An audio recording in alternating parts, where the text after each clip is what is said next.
হাওড়া শ্রম দপ্তরের উদ্যোগে 22শে জানুয়ারি শরৎ সদনে শ্রমিক মেলা শুরু হয়।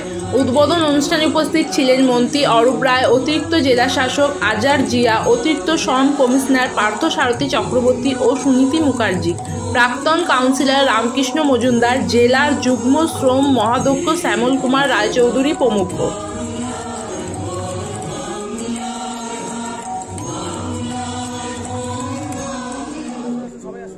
অসৎ দৈত্যে দৌড়ে সৎ পথে নাও, জ্ঞানের আলোক জেলে আধার ঘুচাও, মরণের ভয় যা অমর করো, দেখা দিয়ে ভগবান শঙ্কা হরো, এই বিশ্বাসটুকু। মাননীয় মুখ্যমন্ত্রী মমতা বন্দ্যোপাধ্যায় বাংলায় মামাটি মানুষের সরকার প্রতিষ্ঠা হওয়ার পর থেকে অসংগঠিত শ্রমিকের ক্ষেত্রে বা শ্রম দপ্তরের ক্ষেত্রে একটা বিশেষ ভূমিকা পালন করছে, যেটা আমরা অতীতে কখনো দেখিনি।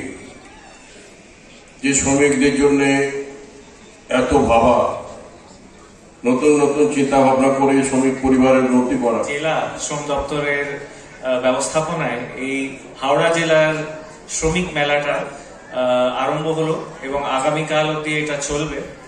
আর এটাই বলবো যে পশ্চিমবঙ্গ সরকার এবং শ্রম দপ্তরের দিক থেকে আমাদের যত শ্রমিকরা আছেন, বিশেষ করে অসংগঠিত পেশা এবং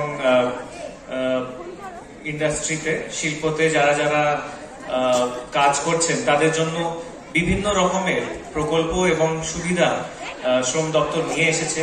তার মধ্যে অন্যতম হলো বিনামূল্যে সামাজিক সুরক্ষা যোজনা। এবং ইদানিং আমাদের যারা আমরা কোভিড এর যে মহামারীর দিনটা, যেটা আমাদের শ্রমজীবীদের জীবনে একটা ঝড়ের মতো পেরিয়ে গেল, তাদের জন্য, পরিযায়ী শ্রমিকদের জন্য আমাদের রাজ্য সরকার কিন্তু একটি নতুন প্রকল্প কর্মসাথী বলে নিয়ে এসেছে।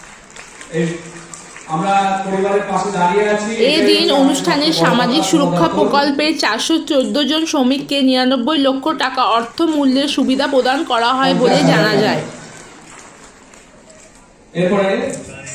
মেলা চলবে দুদিন, যদিও প্রথম দিন অধিকাংশ স্টলই ফাঁকা ছিল, যা আমাদের ক্যামেরায় ধরা পড়ে।